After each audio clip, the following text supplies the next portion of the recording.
Welcome to the New Planner Podcast, where it's all about helping you successfully enter the financial planning profession and accelerate your financial planning career.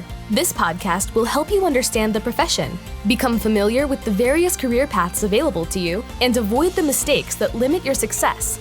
Join your host, Caleb Brown, to explore the human side of creating a successful planning career through interviews, personal experience, and insights from the trenches. Let's get started. Welcome to the 226th episode of the New Planner Podcast. This is Caleb Brown, your host. My guest today is Daniel Whitt, who is a senior advisor at Pandowealth. Daniel joins the show today to discuss his financial planning journey and how he started his career in the nonprofit world and worked in that space for 10 years before pivoting to financial planning because of a family member.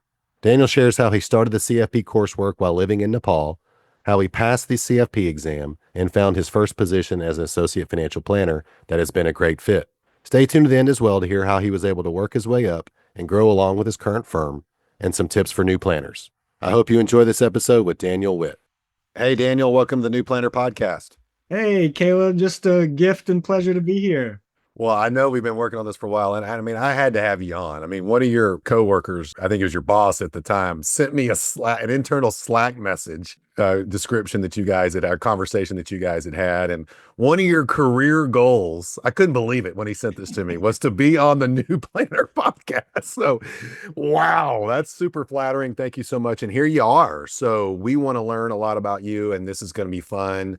Maybe just start us off with, what does a role of a senior advisor at Pandowealth, what does that mean, and what do you do? It's great. Well, again, thanks so much. And your resources and New Planner Recruiting is really just set the tone for what it looked like for me to career change into this industry. And so just kudos to you guys, and grateful to be able to give back and sharing some of my story today. But yeah, senior advisor at Pandowealth, we're a firm that uniquely has a niche of the Chick-fil-A owner-operator and corporate professional community. And so as a senior advisor, I get to serve our higher revenue clients. So we offer services in the realm of personal CFO, which is financial planning and investment management. We also help operators with Chick-fil-A set up 401k plans, because the franchisee model has no way of building equity in the restaurant. So that's their avenue to work optional. And then lastly, we offer tax preparation services as well. And so as a senior advisor, a lot of my clients carry all of those services, or 3 to 4 of those services. So I get to build and kind of navigate the relationships with them, and then also help to bring in new clients as they have different events and gatherings, being a part of those with one of our partners as well. That's fascinating. And I guess it makes sense, but I never thought about it. So all of the Chick-fil-A franchise owners, they could potentially have all different 401ks or not even have a 401k. For some reason, I thought that Chick-fil-A corporate did all that, but I'm hearing it doesn't. That's correct. Chick-fil-A is an incredibly generous company, and giving them the tools and vehicle to draw an income and run a business. But then they're usually their own business entity. But they turn the keys in when they're done. And so, yeah, creating different employer retirement plan options for them. Got it. Makes sense. So that's senior advisor. I'm with you. How does that differ from a lead advisor? Because I see that was the position you had before this. Yeah, so grateful to be, I'm sure we'll dive into it more, but have been a part of a company that's growing a lot and rapidly, and with generous owners who have been willing to sometimes put our team members in jackets that may be a little large at the time, but see potential to grow into them, right? And just being about 4 years into the industry, have been really fortunate to have some rapid career growth and rapid just ownership. So typically it has to do with complexity of the client services we're offering. Also, if you think about client segmentation and revenue and the different ways we're structured as teams, it's our higher revenue clients. And then there's an aspect of managing other advisors as well that comes with that structure. We're implementing and in process of implementing kind of similar to the Diamond Teams structure. If you're familiar with Angie Herbers and their work. And so, yeah, that's a little bit of our layout and structure there. I love what you said about putting you in a jacket that's a little bit larger. The great analogy. And there's really kind of two types of firms, right? Where it's one firm owner approaches no, no, no, you're not ready. It's like you're never going to be good enough to date my daughter, that type of thing, right? Like you're not. And then the other type of firm is like, hey, I'm just going to push you out there and like where it's going to be 50-50. Not sure if you're going to succeed or not, but I'm going to see what you're capable of and really stretch you and push you. And I almost never have people call me in the latter camp and say, hey, I want to leave my firm. But certainly from the former camp, right? So, and just seeing some of these people that have been at firms for years and they can't get promoted, and it's like, well, you're not ready. And then they go start their own firm and they kill it. So they were ready, right? It was a firm owner issue. But okay, I think I'm clear on the lead advisor and the senior advisor, because a lot of firms, lead advisors, the top. I mean, other than maybe like a partner or something, but a lot of times the partners are the lead advisor. That's the top of the career track. So you have the senior advisor piece. Now let's just take us back, if you would. I mean, because you're a career changer. So how did this pop up on your radar, and how did you get into this profession? Yeah. Well, again, excited to share some of that story. It's interesting. My education, my experience, and what I do now are three very different worlds. My education is in the health sciences, grew up around it, parents in health education. The next decade was kind of in the nonprofit, more leadership development and community development work. And here I am in the personal finance world. And so the thread line in that story, though, is just this blend of I love the analytical and the technical. So my science background, thought I wanted to be a educator at one point, to then my season of life in the nonprofit world, more relational emphasis. And so it was hitting a wall, if you will, in kind of the nonprofit sector, really just not having the passion and vision there. It just felt kind of limited in the way it was engaging, what felt like my God-given gifts. And so my father-in-law is or was, if you will, in the industry, so was familiar with financial planning and wealth management.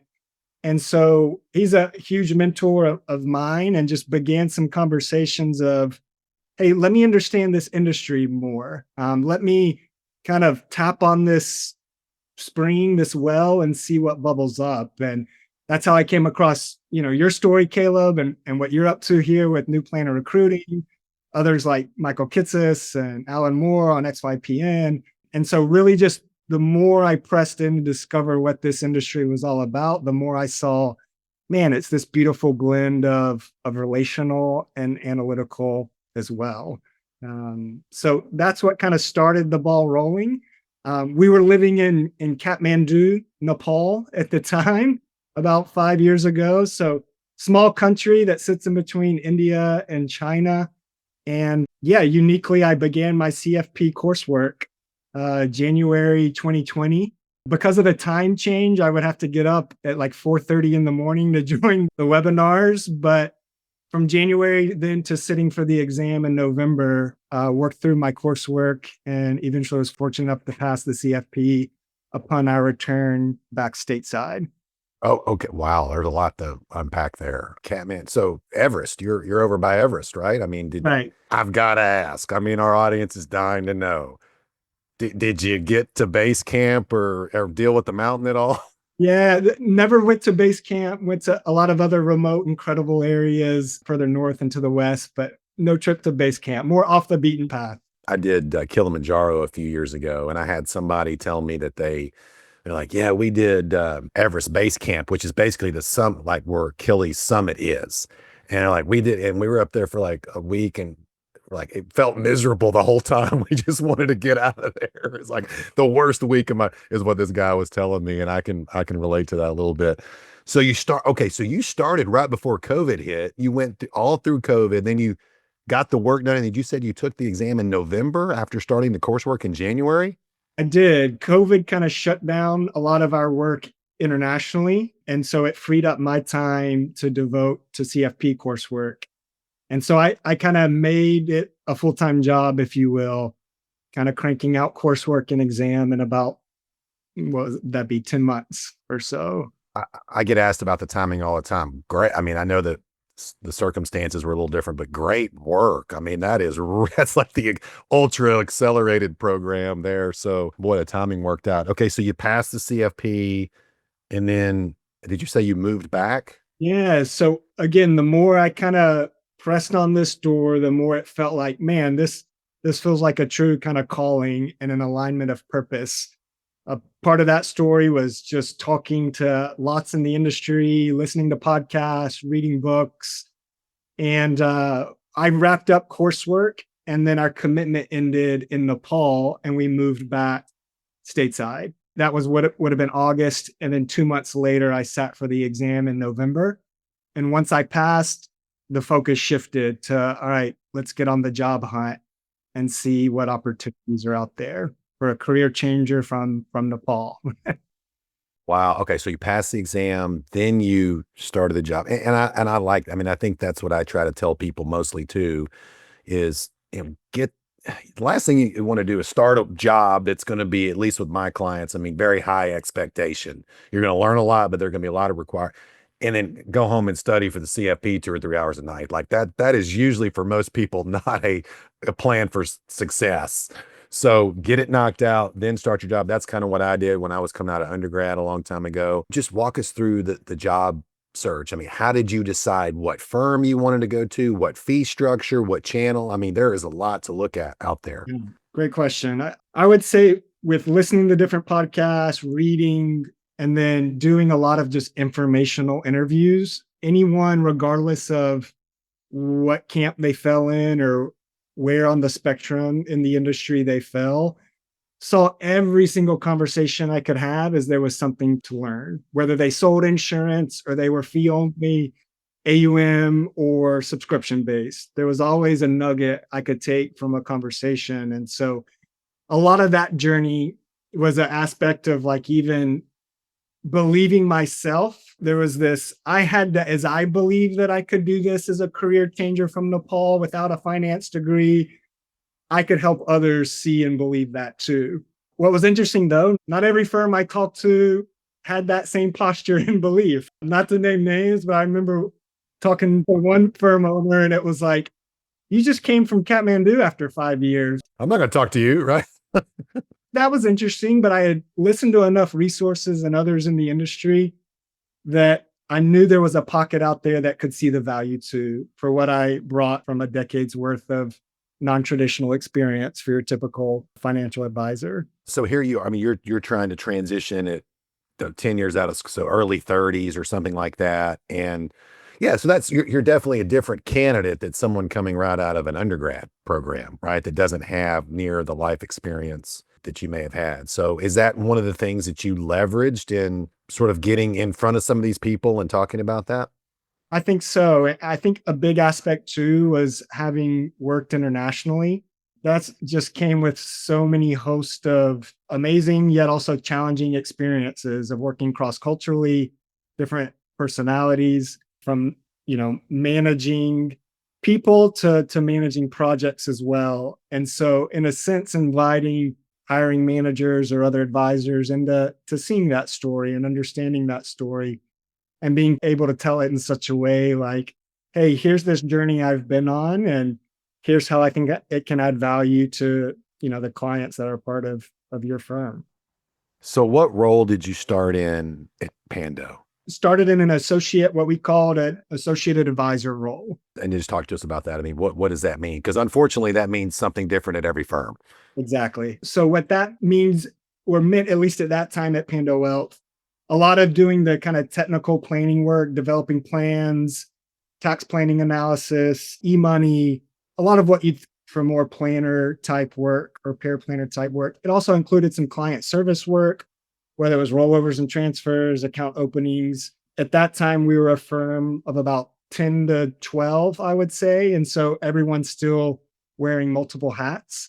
At the same time, though, we had some transitions. We were just launching a tax service and had some transitions on our personnel there. So I jumped in and started helping with tax prep, which was excited to do, was an area of interest to learn on the tax side. So technical kind of support work, but also joining meetings, taking notes, recaps, things like that.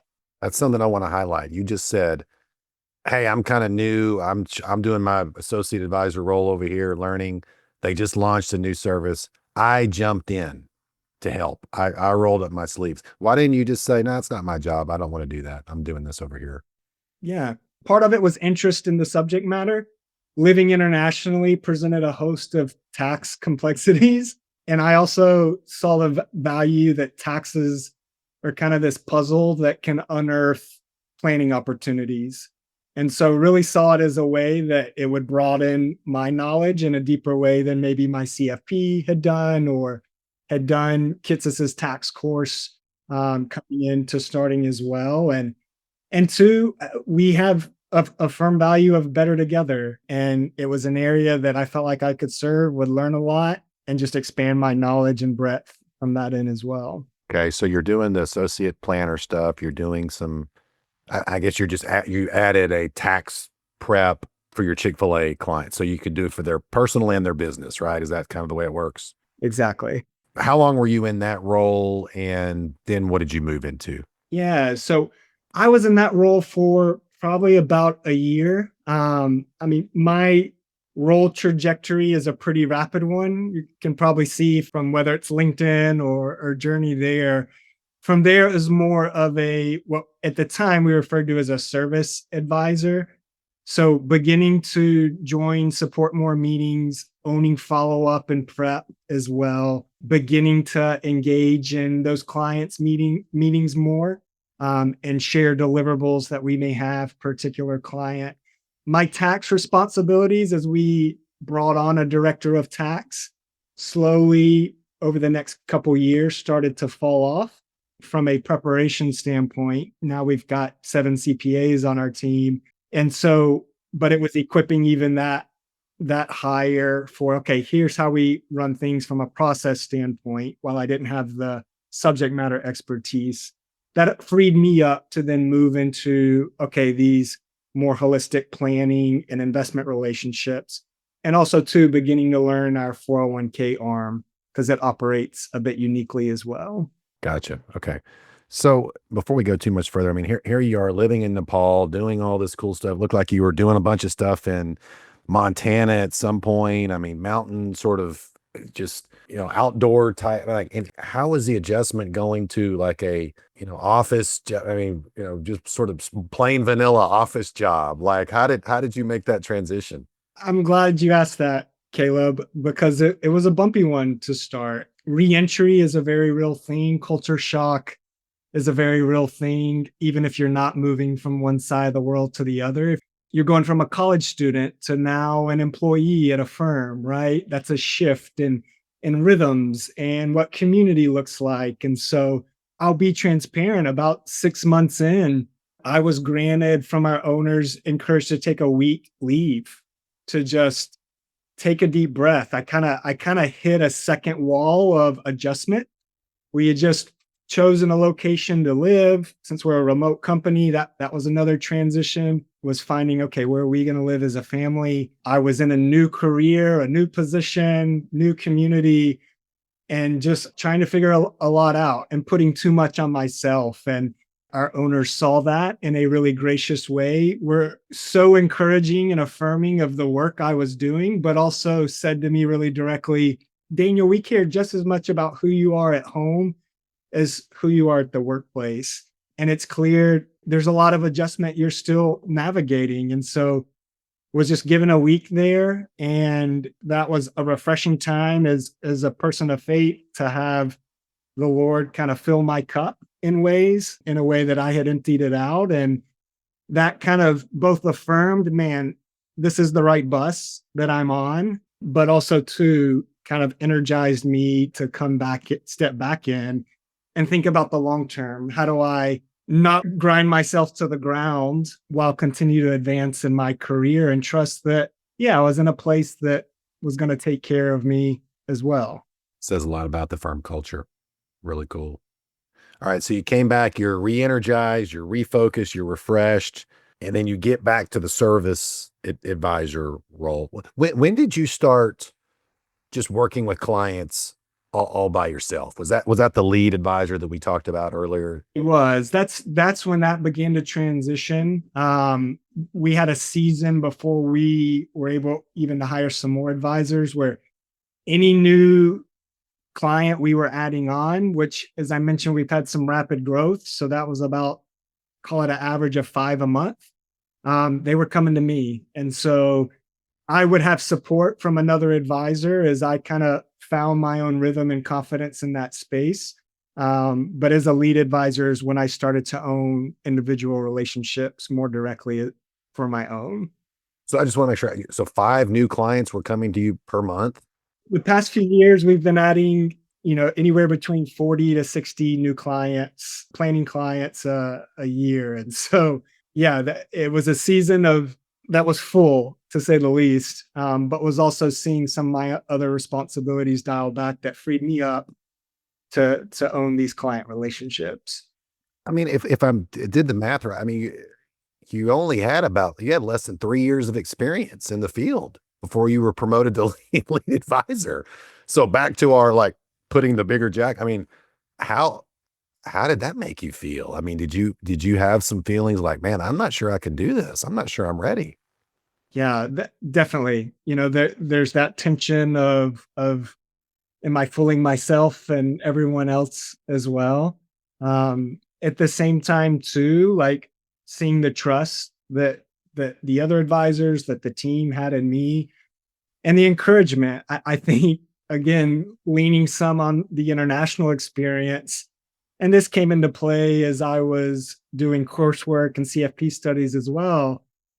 I got I while we lived there, I was able to get fluent in Nepali, the native language.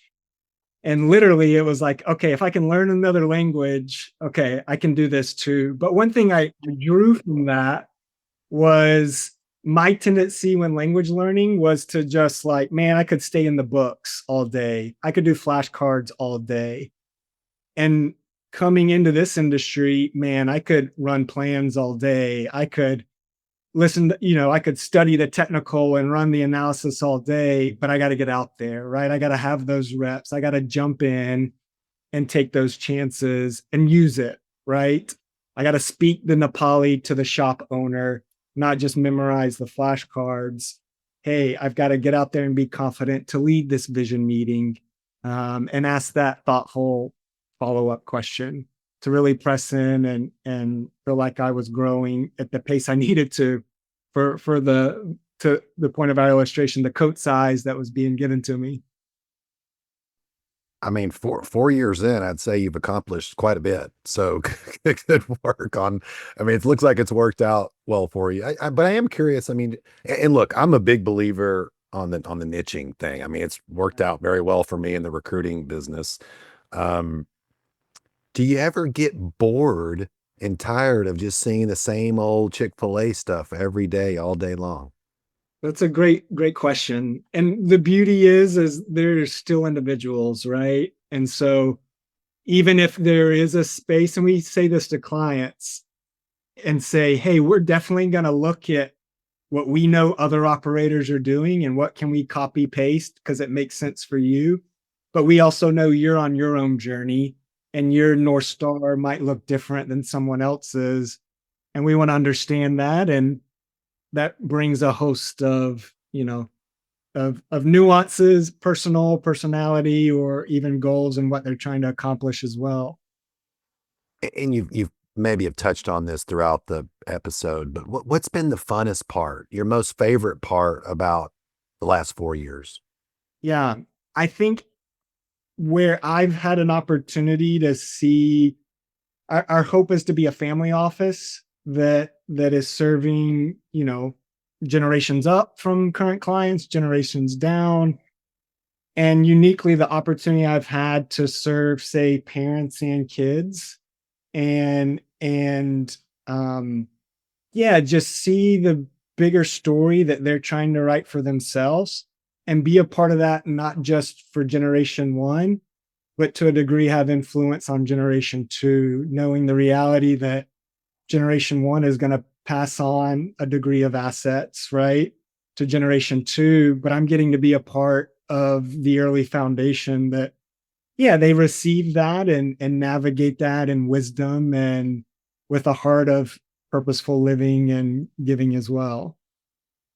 I mean, you do this long enough and at least see it a couple generations, I mean, I people that, now retiring, they started working with people now. It's like they're the grandkids, I mean, it's really, and that's rewarding. And you're seeing the fruit of your labor, which I think everybody that works for a living wants to see, which is why they can't get me to shut up about how good this profession is, and why everybody should consider it. Okay. Oh, Daniel, this has been awesome, man. What a cool journey. Any final tips or thoughts, or just any words you want to leave the audience with before we close out? Yeah, I think some podcast somewhere at some time I heard this comparison of there's just in case learning and there's just in time learning, especially to those who are in their maybe financial planning programs right now or in their CFP coursework. So much is being thrown at you that is that just in case learning, right? But as you start an opportunity, as you start in the industry, seek out those just in time learnings, which is where, hey, here we are. I'm in that conversation now. And this client is looking for a strategy around Roth conversions, like it comes to life, right? The more of that just in time learning you can expose yourself to, the quicker you'll be able to cement some of those things you've learned. And so put yourself out there. As I shared about my language learning journey, I could have spent all day in class, encouraged to get out in the real world, put it into practice, find a firm that puts that big jacket on you as well and shows that trust to be able to step into the hard work that you've done to get where you are. Daniel, thanks for coming on the show. Hey, my pleasure, Caleb. Thanks for the invitation. Thanks for joining us for this episode of the New Planner Podcast. If you're ready to discover the top career paths for financial planners and see which track is best for you, we created a free guide to help you. Grab your copy of the Financial Planner Career Roadmap at newplannerrecruiting.com/roadmap. There, you'll also find more tools and resources all created to help you build a successful financial planning career. Tune back in next week for another episode, and until then, we're here to help you succeed.